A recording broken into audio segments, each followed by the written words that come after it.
Welcome to Adam's Athenaeum. Let's take a look together through the news and records of our times and try to shed light upon the unvarnished truth. Thanks for coming back. I'm glad to see you here. Today's topic will be about abortion, or more specifically, what constitutes life. I will be showing what some may call graphic images, but really it's just some animated pictures of babies in the womb. The following data will all be provided by a website called babycenter.com.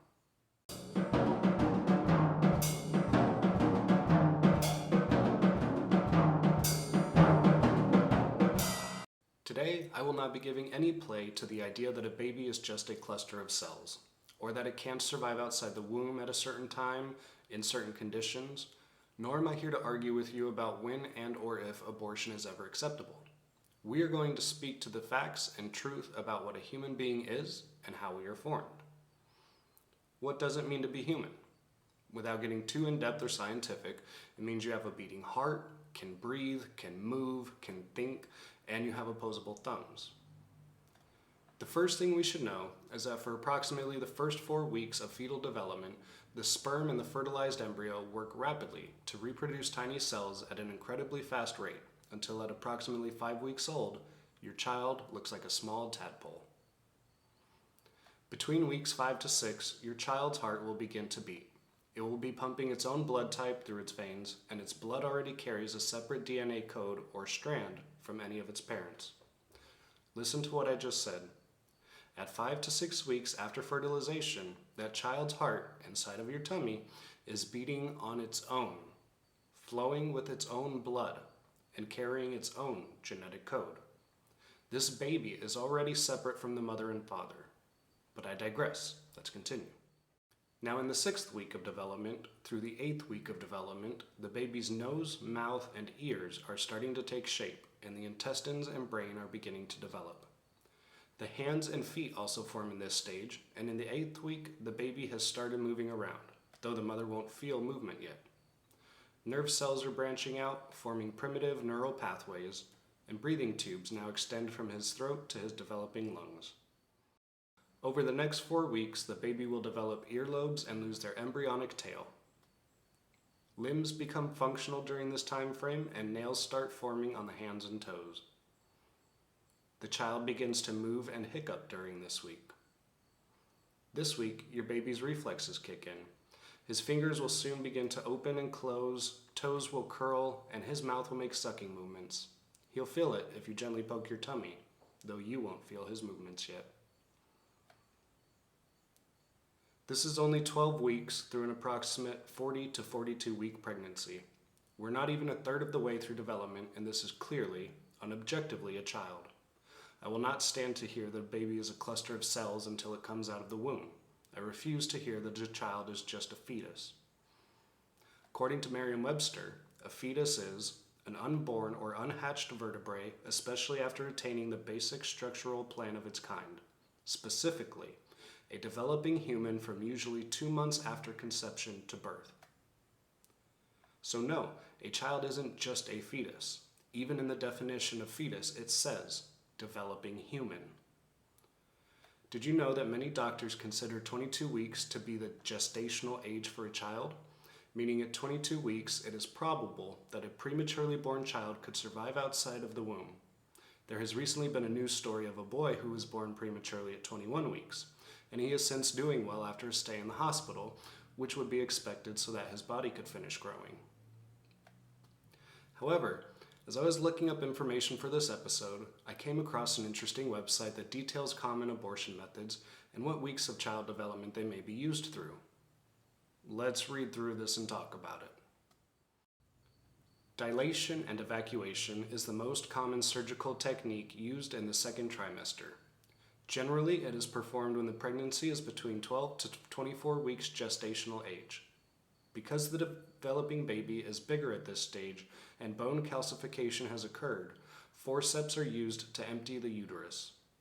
The cervix must be opened wider to allow entry of forceps. Forceps refer to the surgical instrument resembling pliers with sharp teeth used to grab and pull out body parts and tissue. Intravenous sedation or general anesthesia may be required.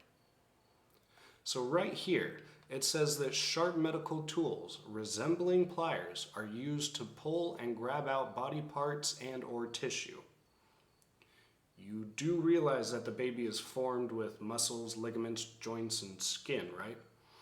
Then you would realize this method includes breaking and tearing these apart with the sharp teeth of medical pliers, which are then pulled out of the uterus. Let's go check out the other way that some abortions are performed at this stage.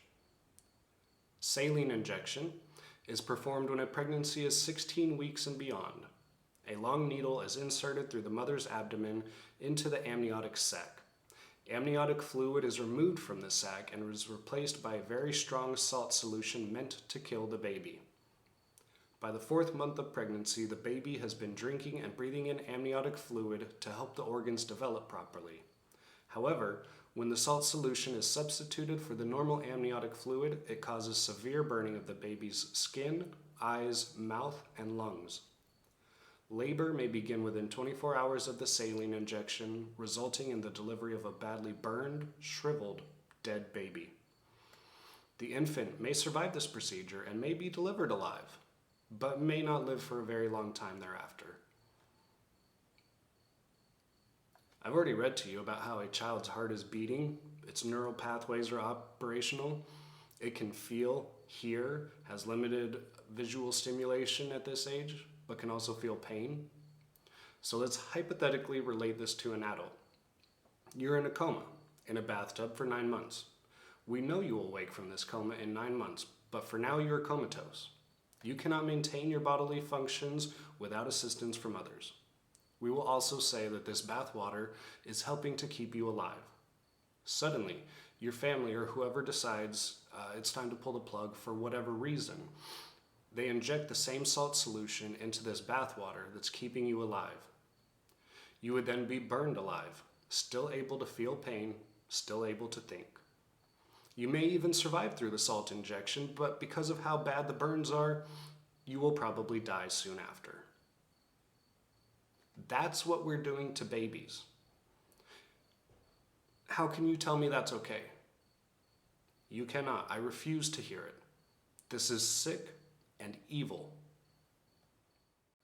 In my opinion, I think this is important because too many people have been plagued with the notion of my body, my choice, or it's just a cluster of cells. It's not viable outside of the womb on its own. In my view, these are little more than excuses to explicitly dumb yourself down and allow murder to be acceptable in your own rationale. It reminds me of this exchange that I love between Ben Shapiro and a venue goer at a YAF exchange, Young Americans for Freedom. To paraphrase, Ben and the student were debating abortion. The context is the student said that the fetus isn't viable outside of the mother's womb, as the child cannot eat, think, or breathe for itself. Ben then asked approximately, okay, let's say you're going to be in a coma for a very specific amount of time, let's say 9 months. Can we pull the plug on you because obviously you resemble a human, but you're not viable or autonomous at this point? To me, this exchange showed how some people think of the birthing process.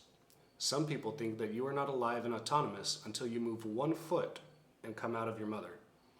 Others say you need to breathe. Ben clearly states that these criteria can still be met under normal health conditions by fully formed adults. Does this give us a right to pull the plug on sick individuals simply because they can't decide for themselves? To conclude, yes, I'm a Catholic who believes in life. I understand situations where a medical abortion may be necessary to save the mother's life. I've lived through that. Maybe one day I'll make a video about the impact of abortion from rape and incest on mothers. But for this video, I really feel like I need to call out Democratic Catholics and Christians. And I may be in the wrong, I'll admit, but here goes my opinion. You cannot be a devout Catholic or Christian and support the pro-abortion movement of the Democratic Party. You are either lying to yourself about being a Catholic or Christian, or you're deluding yourself about being a Democrat. These two options are mutually exclusive in 2021. You are either a fake Catholic or Christian if you support the current progressive Democratic Party and its goals of wholesale abortion, or you are a fake Democrat if you follow your faith and are pro-life. I hope to see you back next time for my video on immigration. I know this was a heated topic, and I look forward to seeing the peaceful discourse in the comments section. If you want to argue your feelings in the comments, I will not be replying. However, if you argue with facts and data, I will always have an open discussion with you. I look forward to seeing you there.